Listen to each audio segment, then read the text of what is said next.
Hello, this is Becca from Willow Hill Designs, and welcome to my channel. Today I'm doing a little update on my spool for Down the Garden Path, Roxy's Journal of Stitchery. You know how sometimes you look at something and you just don't feel it's quite right. It's not exactly the way you'd like it. Well, that's what I did with my spool.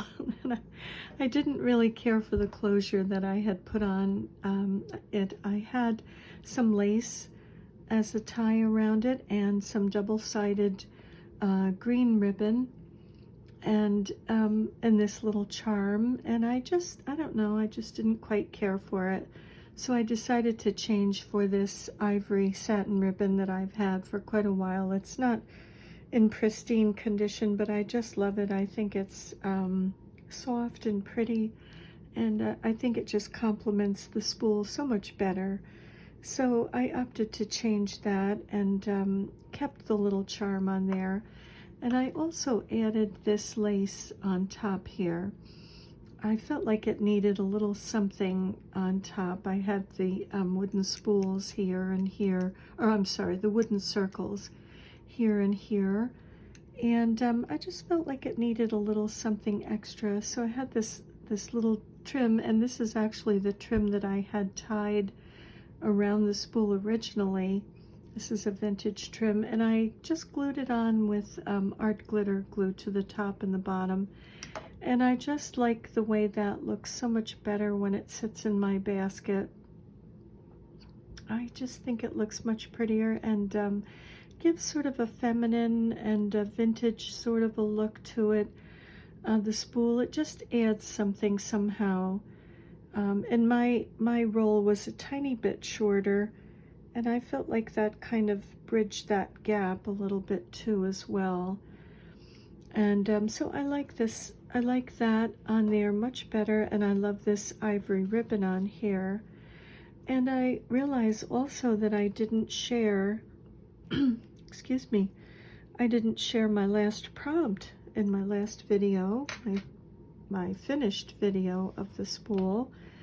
And I know we could choose whatever we would like for that last prompt. And so I chose a root cellar for this little meadow mouse here, Miss Lucy. And I thought that the root cellar would really just kind of fit in with the whole story.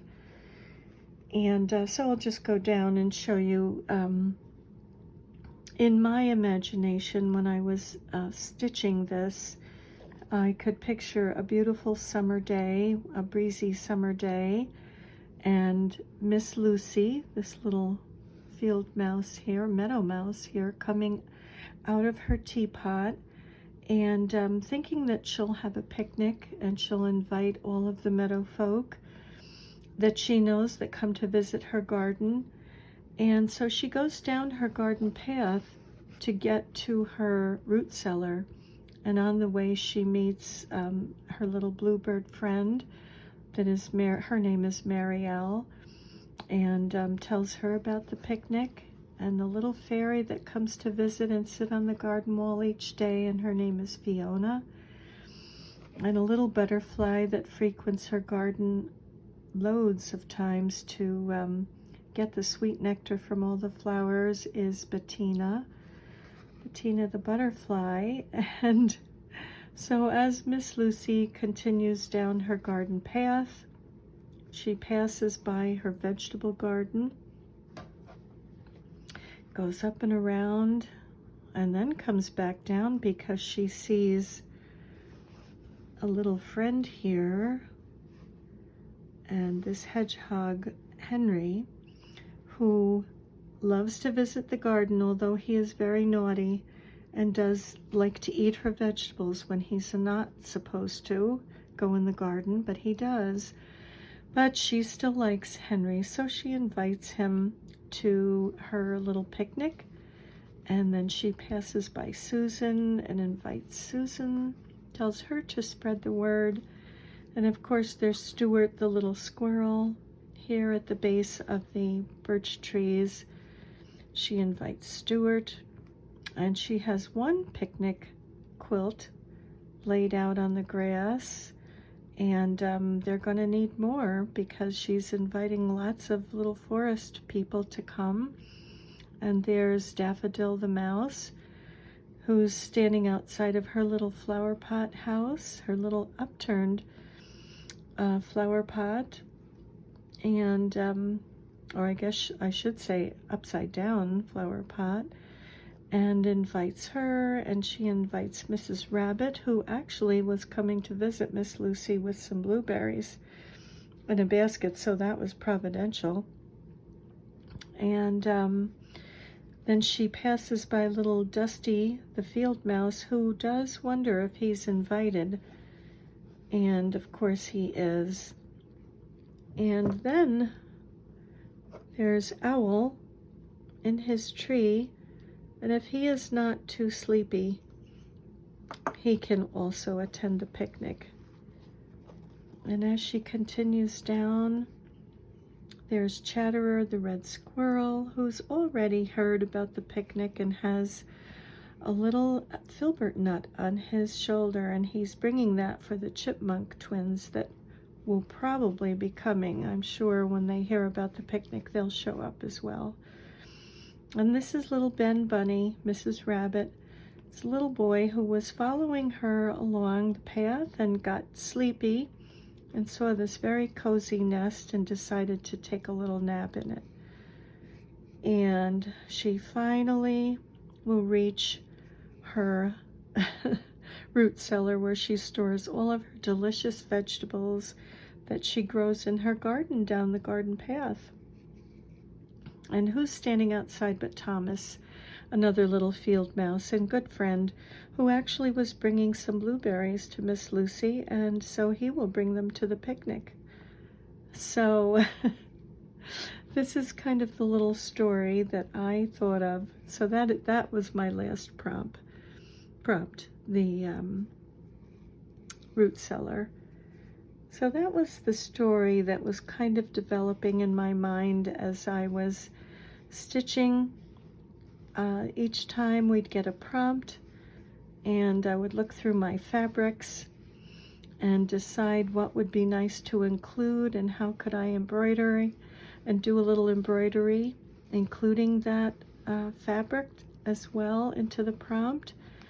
And so this was the story that was developing as I was stitching down the garden path.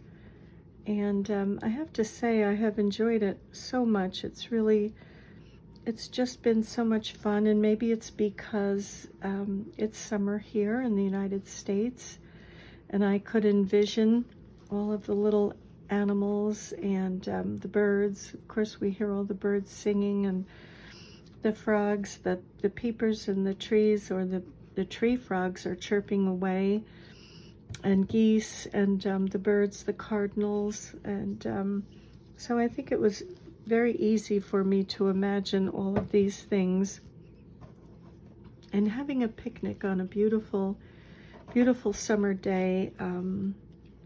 I don't think there's, well, it's not that it's the only fun thing to do, but it's one of the fun things to do in summer, is to have a picnic when it's beautiful weather. Not too hot, not too cold, not too muggy. I don't like muggy, humid weather. But yes, so this is my little improvement that I made to my spool, and thought I would share that with you, the different closure and the lace, and also to share my very last prompt. So this has been a fun project. I've enjoyed it so much, and I've enjoyed seeing everyone else's as well. It's just amazing, the variety of ideas that everyone comes up with, and the imagination. And so this beautiful project is finished and will go in my basket on my hutch. So thank you very much for watching me today in this and sharing what I've done and my little story. And I'm wishing you many blessings, and we'll see you in the next video. Bye for now.